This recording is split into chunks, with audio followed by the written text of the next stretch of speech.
Makadi mhuri yeZimbabwe, tinodzoka zvekare pachivhitivhiti chenyu Zim HD apo patinokupai latest updates pamusoro penyika yeZimbabwe, pamusoro every situation inenge yavamo munyika yeZimbabwe.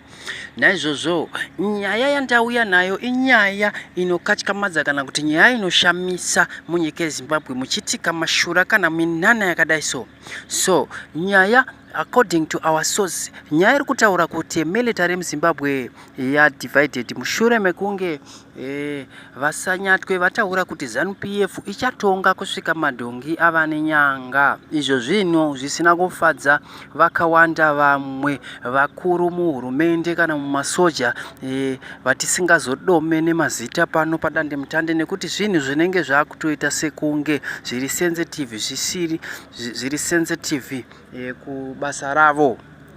So nyaya iripo inyaya yekuti kwava netimu Sivanda netimu Sanyatwe.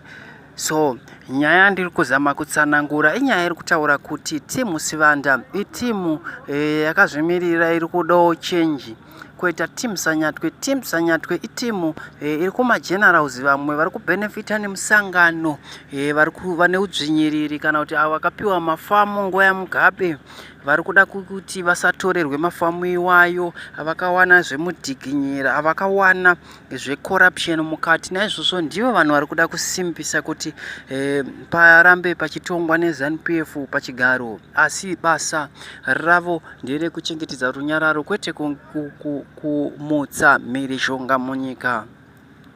Zvichakadaro mhuri yeZimbabwe iri kutambura kuti iwane chekudya kana chekuisa patable patafura pavo, asi vamwe vari kushevedzera kuti ZANU-PF irambe iripo. Izvo zviri zvinhu zvinoshamisa kana kuti zvinhu zvinorwadza mwoyo yevanhu vanovhota.